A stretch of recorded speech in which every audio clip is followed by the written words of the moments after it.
Hey everyone, हम पढ़ते हैं अभी फीचर्स ऑफ इंडियन एग्रीकल्चर। तो सबसे पहले एग्रीकल्चर का डिफिनेशन देखेंगे, ठीक है, कि एग्रीकल्चर है क्या। ठीक है, तो एग्रीकल्चर क्या है? और farming is the process of cultivating plants and live stocks. Live stocks मतलब पशुपालन वगैरह जो करते हैं, मुर्गी पालन, ये सब, और प्लांट्स। ठीक है, तो क्या है? As we know that there is dominance of agriculture in developing countries. Developing countries में एग्रीकल्चर में जो लोग इंडल्ज होते हैं वो ज़्यादा होते हैं। ठीक है, उसमें एग्रीकल्चर में इंडल्ज होने वाले लोगों का संख्या ज़्यादा है। जैसे भारत में ही देख लें तो वर्तमान स्थिति में 43% डायरेक्टली एम्प्लॉयड है एग्रीकल्चर में। ठीक है, ये ऐसा क्यों होता है? क्योंकि जनरली डेवलपिंग कंट्री का पॉपुलेशन क्या होता है? ज़्यादा होता है। पॉपुलेशन जो होता है वो ज़्यादा होता है, ज़्यादा होने के कारण। और agriculture is labour intensive. Agriculture जो है वो क्या है? लेबर इंटेंसिव है, लेबर इंटेंसिव। ठीक है, तो लेबर इंटेंसिव होने के कारण से पॉपुलेशन ज़्यादा होता है और उतना स्किल का ज़रूरत नहीं होता है। ठीक है, तो भारत के केस में 43% डायरेक्टली एम्प्लॉयड है। आगे देखेंगे, यहाँ पे लिखा हुआ है 43% ऑफ वर्क फोर्स 2019। ठीक है, अब the world India share in the term of work force agriculture में देखिए बहुत हाई है। The main feature of Indian agriculture कुछ इस तरह से है कि लार्जेस्ट एम्प्लॉयमेंट प्रोवाइडिंग सेक्टर है। इंडियाज एग्रीकल्चर सेक्टर इज क्या है? Observing highest labour force. अगर हम बात करें ईयर वाइज तो 72-73 में जो था 73.9%, 1993-94 में 64.8%, 2012-13 में आपका 48.9%, जिसमें से कि 43% मेल और 60% फीमेल। मतलब क्यों ऐसा हुआ? तो feminisation of agriculture, generally base differentiation होता है। मेल और फीमेल का जो होता है वो शेयर ज़्यादा कम होता है। ठीक है, मेल को ज़्यादा मिलता है, मेल को क्या होता है? ज़्यादा वेज मिलता है फीमेल के तुलना में। मेल बाहर जा कर के कमा लेते हैं, फीमेल नहीं। तो फेमिनाइजेशन ऑफ एग्रीकल्चर। ठीक है, ये हुआ 19-20 में 43%। ठीक है, यूएसए का अगर बात करें तो यूएसए और यूके में मात्र 2% लोग एग्रीकल्चर में हैं इंडल्ज। ठीक है, जापान का बात करें तो 4% लोग हैं। तो एक चीज, पहला था क्या? Largest employment providing sector. दूसरा है share, low share in the percentage share of GDP. जबकि although it is largest employment providing sector in India, सबसे ज़्यादा रोजगार पैदा प्रोवाइड करता है, इसके बावजूद इट्स शेयर इज ओनली 14.6%, मात्र 14.6% जीडीपी 2019-20 में ये कंसिस्ट करता है, शेयर करता है। ठीक है, बेस ईयर 11-12। बेस ईयर क्या होता है? तो प्राइस सहूलियत के लिए कोई ईयर का हम मैंने प्राइस इंडेक्स को लेते हैं कैलकुलेट करने के लिए। एक होता है करेंट प्राइस, एक होता है कांस्टेंट प्राइस। तो कांस्टेंट प्राइस जो देखते हैं वो बेस ईयर के साथ करते हैं। और क्या है? और भी है डिसगाइज्ड अनएम्प्लॉयमेंट है, डिसगाइज्ड अनएम्प्लॉयमेंट, अनएम्प्लॉयमेंट है छुपी हुई बेरोजगारी। ठीक है, मतलब लगेगा कि इसमें बहुत सारे लोग जॉब कर रहे हैं, लेकिन जहाँ एक का ज़रूरत है वहाँ 5 लोग इंडल्ज हैं। तो ये भी है। Primitive way of farming, primitive way of farming है, मतलब पौराणिक तरीका से यूज करते हैं, मॉडर्न टेक्नोलॉजी नहीं। सीड जो यूज करते हैं वो क्या होता है? वही पुराना सीड को एक से ज़्यादा बार यूज करते हैं। ठीक है, क्या करते हैं? एक से ज़्यादा बार एक ही सीड को यूज करते हैं। तो लॉ यील्ड वैरायटी है, ठीक है। ये और क्या प्रॉब्लम है इंडेप्टनेस का,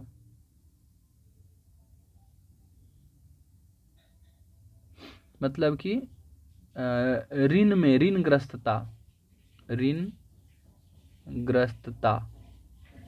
ऋण में ही अपना किसान जो है बझा रहता है, ठीक है। और क्या है, तो लॉ इकोनॉमिक होल्डिंग है या अन इकोनॉमिक होल्डिंग ऑफ लैंड लिखिए, अन इकोनॉमिक, ठीक है, holdings of land, holdings of land. तो लैंड भी क्या है, अन इकोनॉमिक है, इतना छोटा है, कुछ कहने का नहीं, सब आगे चर्चा करेंगे। तो आइए देखते हैं जीडीपी कितना कितना 1950-51 में देखते हैं तो 53.1%, 1990-91 में देखते हैं तो 29.6%। जैसे जैसे अदर सेक्टर का विकास हो रहा है वैसे वैसे एग्रीकल्चर का शेयर घट रहा है। 13-14 का बात करें तो यहाँ पे 2004-05 बेस प्राइस पे 13.9%, 14-15 में 16.5, GVA 11-12 ग्रोस वैल्यू एडेड वाला में, और 15-16 में बात करें तो 15.4%, और अभी 19-20 वाला में 14.6%। तो एग्रीकल्चर का शेयर घटना हमारे लिए ठीक है नहीं है ठीक। क्यों? क्योंकि उसमें ज़्यादा लोग उसमें इंडल्ज हैं। अगर मान लीजिए कि 100 रुपया या एग्रीकल्चर से आया और उसमें 70 लाख लोग हैं, तो आप समझ रहे हैं कि पर कैपिटा इनकम क्या होगा। इस तरह के केसेस में अगर low share of income in GDP होगा, low share in GDP of agriculture, तो क्या होगा, पीसीआई पर कैपिटा इनकम क्या होगा, कम होगा। तो लिविंग स्टैंडर्ड क्या होगा, लिविंग स्टैंडर्ड क्या होगा, बहुत लो होगा, ठीक है। तो ये सही नहीं है। तो क्या है यहाँ पे, share of agriculture of GDP 2% मात्र है यूएसए में और यूके में। 2% लोग भी उसमें है, 2% है भी। यहाँ 43% लोग हैं तो कम से कम 43%, 30% भी होता तो ऐसा नहीं है। यानी वहाँ का जो फार्मर है उनका स्थिति सही है, उनके पास इनकम है, पर कैपिटा इनकम उनका अच्छा है, लिविंग स्टैंडर्ड अच्छा है, ठीक है। Provision of food surplus to expanding population, जैसे जैसे जनसंख्या बढ़ रहा है वैसे वैसे हमारा जो एग्रीकल्चर सेक्टर है वो सक्षम हुआ है सारी जनसंख्या को फीड करने में, ठीक है। तो despite of very high income elasticity of demand of food, income elasticity of demand of food ज़्यादा होता है डेवलपिंग कंट्री में, ठीक है। इंडिया हैड बिकम क्या है, फूड सरप्लस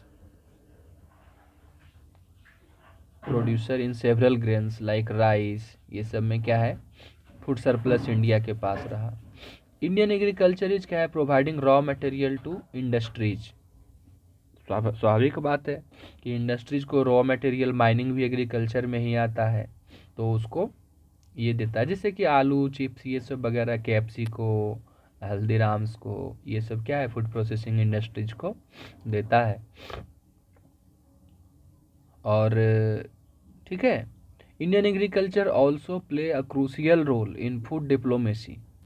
जैसे वैक्सीन डिप्लोमेसी कोविड के दौरान हो रहा था, हम लोग दे रहे थे वैक्सीन, फ्री में बांट रहे थे या पैसा लेकर के ही, तो एक डिप्लोमेसी है ना, एक वार्ता हो रहा है राजनयिकता का। उसी तरह से हम अभी रसिया यूक्रेन का चल रहा है, क्राइसिस चल रहा है, वार चल रहा है, तो हम क्या है, गेहूं का क्राइसिस हो गया है यूरोपियन नेशन को, और हम लोग क्या कर रहे हैं, गेहूं मैंने एक्सपोर्ट कर रहे हैं। तो एक तरह से हमारा दोस्ताना व्यवहार हो रहा, बन रहा है, एक रिलेशन बन रहा है, तो इसी को फूड डिप्लोमेसी बोलेंगे, ठीक है। तो उसको ये प्रमोट कर रहा है, ठीक है। इश्यू इंडियन एग्रीकल्चर के साथ इश्यू क्या है कि fluctuation and instability of crop output, अलग अलग जगह पे अलग अलग तरह का फ्लक्चुएशन है, प्रोडक्टिविटी भी कम बेसी है। जनरली भारतीय एग्रीकल्चर को गैम्बल ऑफ मानसून बोला जाता है। अगर मानसून हुआ, ठीक ठाक बारिश हुई, तब तो फिर तो सही है, अगर नहीं हुआ बारिश तो फिर क्या हो जाता है, बारिश नहीं होने पे क्या हो जाता है कि पूरा सूखा पड़ जाता है, प्रोडक्टिविटी बहुत कम हो जाती है, कभी कभी जीरो हो जाता है। तो गेम्बल ऑफ माउंट, इसका मतलब है कि एग्रीकल्चर प्रोडक्शन, इसका मतलब है कि इरिगेशन जो है वो उसमें स्क्यूनेस है, मतलब कहीं पे इरिगेशन का फैसिलिटी है, कहीं पे नहीं है, skewness of the pattern of irrigation. बात करते हैं यहाँ पे, तो 1950-51 में 131 पॉइंट इतना million hectare, 89 million hectare area जो है इरिगेट, ये ग्रोस क्रॉप्ड था, उसमें से मात्र 22.56 मतलब 17.1% ही इरिगेटेड था। 2012-13 का बात करें तो 194.4 million hectare gross cropped area लगाया गया, जिसमें 92.6 मतलब 47.6%, 14-15 में इरीगेटेड।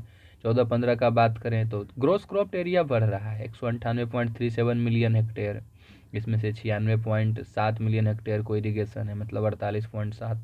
15-16 का बात करें तो 197.5 मिलियन हेक्टेयर पे क्रॉप लगाया गया, ग्रोस क्रॉप्ड एरिया, और 96.6 मिलियन हेक्टेयर इरीगेटेड है, मतलब 49.02% ही इरीगेटेड है।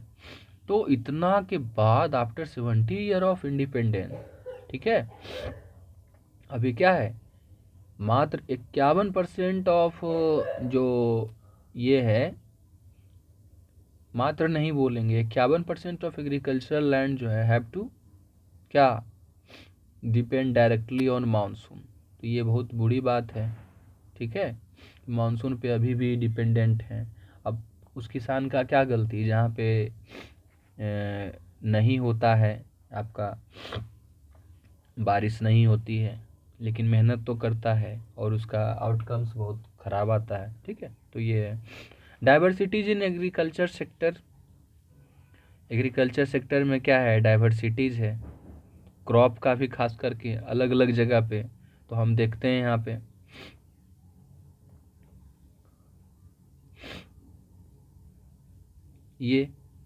ये हमारा प्यारा भारत, ठीक है, ये प्यारा भारत हमारा है। तो ये हो गया आपका पंजाब हरियाणा का रीजन, वहाँ पे व्हीट और राइस दोनों हो रहा है, ठीक है। ये रीजन उत्तर प्रदेश बिहार, जहाँ राइस और व्हीट दोनों हो रहा है, ठीक है।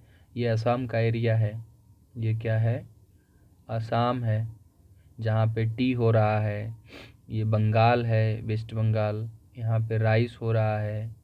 ये एमपी है, मध्य प्रदेश, यहाँ पे पल्सेस हो रहा है। ये महाराष्ट्र का रीजन है, जहाँ कॉटन और शुगर केन हो रहा है। केरला है, रबर हो रहा है। कर्नाटका है, ये कॉफ़ी हो रहा है। तो डाइवर्सिटी ऑफ क्रॉप है, अलग अलग रीजन में अलग अलग है। यहाँ जम्मू एंड कश्मीर है, तो यहाँ एप्पल हो रहा है, और क्या हो रहा है, सैफरॉन हो रहा है, ठीक है। तो अलग अलग जगह पे अलग अलग क्रॉप्स जो है भारत में लगाया जा रहा है। तो ये डाइवर्सिटीज़ है यहाँ पे, ठीक है। उसके बाद फिर क्या है कि problems of generalisation of government. Government क्या करती है, एक स्कीम लाती है, जैसे कि एमएसपी है, तो अब ठीक है, एमएसपी पे तो 23 क्रॉप्स आ रहा है, उसको इंक्लूड किया जाता है। लेकिन जनरली देखते हैं कि एक स्कीम लाती है और उसमें से सबको डाल देती है। तो उस तरह का नहीं होना चाहिए। Different region exhibit entirely different characteristics in terms of क्या, टेक्सचर ऑफ सॉइल, सॉइल का जो गुणवत्ता है अलग है, ठीक है, केमिस्ट्री उसका अलग है, क्रॉपिंग पैटर्न भी अलग अभी दिखाए मैप से, प्रोडक्टिविटी ट्रेंड भी अलग है। बंजर ज़मीन है, वहाँ पे ज़्यादा कोशिश किया जाता है इरिगेशन का, ज़्यादा सॉइल ट्रीटमेंट का ज़रूरत होता है, ठीक है। सो ओनली यूनिवर्सल प्लान जो गवर्नमेंट लाती है वो सब रीजन में फिट नहीं करेगा, ठीक है। तो अब देखते हैं यहाँ पे कि सीरियल्स, एक ये चार्ट देख लीजिएगा कि यहाँ पे क्रॉप सीरियल्स जो है 78.2% लगाया गया था 1950-51 में। अभी देख रहे हैं कि इसका घटा है 79 पॉइंट समथिंग। ठीक है, राइस भी 30 पॉइंट, ये अभी राइस जो हो रहा है वो भी बढ़ा है 43%, कभी 34% ग्रोस क्रॉप्ड एरिया का। तो राइस ऑलमोस्ट लगभग सेम है, 15-16 में ज़्यादा हुआ था। व्हीट का बात करते हैं तो 9.8% से 30% पहुंच गया है। ठीक है, तो पहले 97.39 मिलियन हेक्टेयर, अभी 122 पॉइंट ये ग्रोस क्रॉप्ड एरिया कह रहा है। यहाँ पे अनइकोनॉमिक होल्डिंग पहले ही बात कर चुके हैं।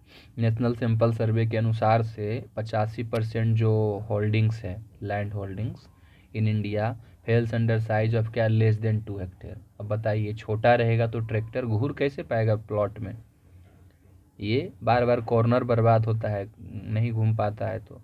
तो अनइकोनॉमिक होल्डिंग है। बड़ा फील्ड रहता है तो उसका अलग बात है। इसका सॉल्यूशन क्या हो सकता है? इसका सॉल्यूशन यही हो सकता है कि क्या हो जाएगा, consolidation of land, consolidation of land. भूमि को क्या कीजिए, इसको बोलते हैं चकबंदी, चकबंदी। ठीक है, चकबंदी करना। ये कहाँ हुआ था? तो ये पंजाब में हुआ, जब आया था ना लैंड रिफॉर्म पंजाब में, तो वहाँ ये चकबंदी सक्सेस रहा। क्यों वहाँ ऐसा हुआ? क्योंकि वहाँ पे परमानेंट सेटलमेंट नहीं था। ठीक है, वहाँ पे क्या था, महालबारी सिस्टम, महालबारी सिस्टम। ठीक है, ये lake of credit and market facilities. हाँ, किसान को मार्केट फैसिलिटीज का क्या है, लैक है, कमी है। इतना के बावजूद भी अभी फाइनेंशियल इंक्लूजन नहीं हुआ है, तो क्या करते हैं, अभी भी साहूकार से लेते हैं, अभी भी साहूकार से लेते हैं। ठीक है, तो हाई इंटरेस्ट रेट होता है, हाई इंटरेस्ट रेट होता है। ठीक है, हाई इंटरेस्ट रेट होता है वो। ठीक, तो शेड्यूल फाइनेंशियल इंस्टीट्यूशन से वो लोन नहीं ले पाते हैं। इक्वली क्या है, the APMC, most of the state में एपीएमसी, ये क्या है, agriculture product market committee, agriculture product market committee. तो ये क्या है, ये भी बहुत सारे राज्य में काम नहीं कर रहा है, not working properly. Even some of state like Bihar में एपीएमसी पूरे कम्प्लीटली क्लोज्ड है। ठीक है, तो बहुत सालों से, तो ये भी प्रॉब्लम है, वो बेचेंगे कहाँ से। इंडियन बिहार में क्या काम करता है, PACS, PACS, primary agriculture credit society, primary agriculture credit society. तो देखते हैं पैक्स अध्यक्ष का चुनाव होता है, ये सब। Indian farmer are using outdated technique of production, पुराना वाला मेथड जो primitive way of farming. WTO restrictions लगाता है on Indian agriculture, although क्या है, loads of pros and cons है, इंडियन एग्रीकल्चर और क्या है, बट गवर्नमेंट मस्ट थिंक, बहुत सारे प्रॉब्लम है उसमें। एम्बर बॉक्स आता है, ब्लू बॉक्स आता है, ग्रीन बॉक्स आता है। ठीक है, तो ठीक है, बहुत सारा प्रॉब्लम। WTO क्या बोलता है कि सब्सिडीज दे देते हैं, सरकार दे देती है सब्सिडी, जिससे उसका प्रोडक्ट सस्ता हो जाता है और एक्सपोर्ट होता है। तो ज़रूरत भी है, अब इतना प्रॉब्लम एग्रीकल्चर में है फार्मिंग का, अगर नहीं दे सब्सिडी, आपका इलेक्ट्रिसिटी सब्सिडी नहीं दे, सीड के लिए नहीं दे, इरिगेशन के लिए, तो फिर कैसे काम चलेगा। तो not only growth of farmer, but क्या है, growth of more than 50% of population directly. अगर एग्रीकल्चर का ग्रोथ होगा तो केवल फार्मर का ग्रोथ नहीं, बल्कि 50% लोगों का। सस्ता में अगर प्रोडक्शन हो रहा है तो लोगों को सस्ता में मिलेगा भी। तो इस तरह से ब्रिक्स का जो मीडिया ब्रीफिंग हुआ है वो बोलता है कि 1% growth in agriculture, 1% growth in agriculture it, ठीक है, इज एटलीस्ट 2 और थ्राइस टाइम्स, 2 से 3 गुना ज़्यादा इफेक्टिव, प्रभावी होता है in reducing poverty than same growth emanating from non agriculture sector. ठीक है, मतलब दूसरे सेक्टर के तुलना में अगर एग्रीकल्चर में 1% ग्रोथ होता है तो 2 से 3 गुना ज़्यादा प्रभावी होता है, एम्प्लॉयमेंट जनरेट करता है ये। तो अब स्टेप्स क्या क्या लिया गया गवर्नमेंट के द्वारा, तो बहुत सारा स्टेप्स है, चलते हैं यहाँ से। प्रधानमंत्री फसल बीमा योजना, इंश्योरेंस फॉर द क्रॉप्स, चूँकि ज़्यादा वोलेटाइल है, कब क्या हो जाता है, इंडियन एग्रीकल्चर में सूखा पड़ जाता है, बारिश बाढ़ आ जाती है, तो उसके लिए फसल बीमा योजना है, बहुत कम प्रीमियम पे आपको मिल जाता है फसल का ये। प्रधानमंत्री कृषि सिंचाई योजना, पर ड्रॉप मोर क्रॉप, क्योंकि जहाँ इरिगेशन का व्यवस्था माने पानी का कमी है तो स्प्रिंकलर सिस्टम, ड्रिप इरिगेशन, ये सब कुछ। Soil health card, seed programme, hybridisation of seed, ये सब जो है। सॉइल हेल्थ कार्ड में सॉइल का टेस्टिंग, टेक्सचर का किया जाता है कि कैसा उसका है, उस हिसाब से क्रॉपिंग लगाया जाएगा। अवेयरनेस, हमारा गांव हमारा गौरव, ठीक है, ये प्रोग्राम है। Arya project, attracting and retaining youth in agriculture, बढ़ावा देना। परंपरागत कृषि विकास योजना, जो पहले के तरीका से मतलब केमिकल वेमिकल नहीं यूज करके उस तरह के बैल का यूज कर। कृषि कल्याण अभियान, नीति आयोग के द्वारा लॉन्च किया गया है। जीरो बजट नेचुरल फार्मिंग, इसमें पूरा पुराने तरीके से केमिकल वगैरह नहीं दे करके प्रोडक्शन, अच्छा प्रोडक्शन हो, इसके लिए। कृषि विज्ञान केंद्र ये, ठीक है। Assistant to zero budget natural farming में 50,000 रुपया मिलता है। ई नाम इलेक्ट्रॉनिक जो है नेशनल एग्रीकल्चर मार्केट, ठीक है। तो ये सब है और बहुत सारा स्टेप्स लिया गया है। करना क्या है, वे फॉरवर्ड क्या करेंगे ताकि इश्यू जो है एग्रीकल्चर का या जो भी स्थिति है उससे और बेहतर बन सकेगा, क्या करना पड़ेगा। तो ये कि नीड ऑफ लैंड कंसोलिडेशन, भूमि का सामयिकीकरण या चकबंदी जरूरत है, तब जाकर के क्या होगा। अर्जेंट लेवल, एकदम अभी जितना जल्दी जल्दी कर दें क्योंकि उसका ज़रूरी है। अनइकोनॉमिक होल्डिंग है तो वो प्रॉफिटेबल हो जाएगा, कॉस्ट इफेक्टिव हो जाएगा। कोऑपरेटिव फार्मिंग, अब छोटा छोटा है तो लोग क्या करेंगे, अब उतना ट्रैक्टर नहीं ले सकते हैं और भी अदर जो एग्रीकल्चर अप्लायंसेस है वो नहीं ले पाएंगे, तो कोऑपरेटिव फार्मिंग, इसमें क्या होगा, विल बी वेरी यूजफुल होगा, स्पेशली फॉर दोज जो enable to obtain land loan, जो नहीं ले पाते हैं इकट्ठे में ले पाएंगे। इसे ग्रामीण बैंक का कॉन्सेप्ट जो है, ग्रामीण बैंक का जो कॉन्सेप्ट है वो बांग्लादेश का है, ठीक है। तो अभी वो कैसे कोऑपरेटिव महिला सब ने इतना विकास कर रही है। Need for implementation of area specific programme, एक ही प्रोग्राम के अंदर सब ले आना वो अब ज़रूरी नहीं है। एरिया स्पेसिफिक मतलब राजस्थान के किसान के लिए अलग प्रोग्राम आए मास्टर प्लान के बदले में, ठीक है। इंस्टेड ऑफ ग्रीन रिवॉल्यूशन अब फोकस करना चाहिए एवर ग्रीन रिवॉल्यूशन, मतलब ग्रीन रिवॉल्यूशन में बहुत सारा क्रॉप छूट गया था, अब सारे क्रॉप्स पे ध्यान दो, तब ना रियल में न्यूट्रिशनल सिक्योरिटी आएगा, ठीक है। Inclusion of all crops which were क्या है, not included in green revolution, तो सबको ये ले आओ, न्यूट्रिशनल एम्पावरमेंट तब मिलेगा।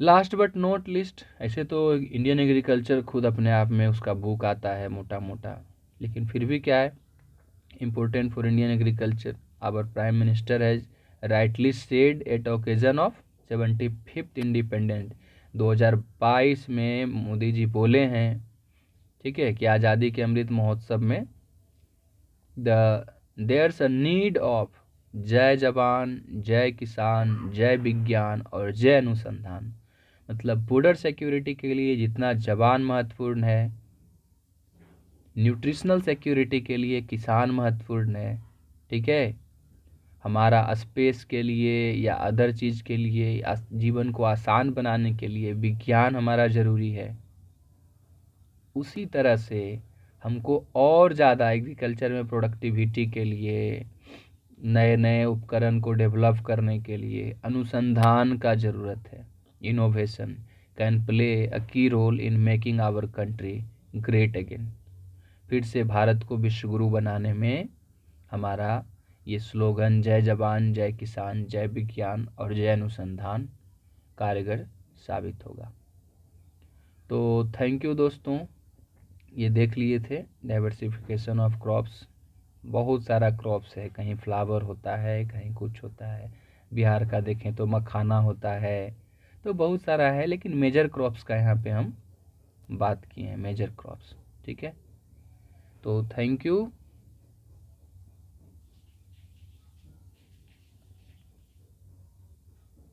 Thank you for watching.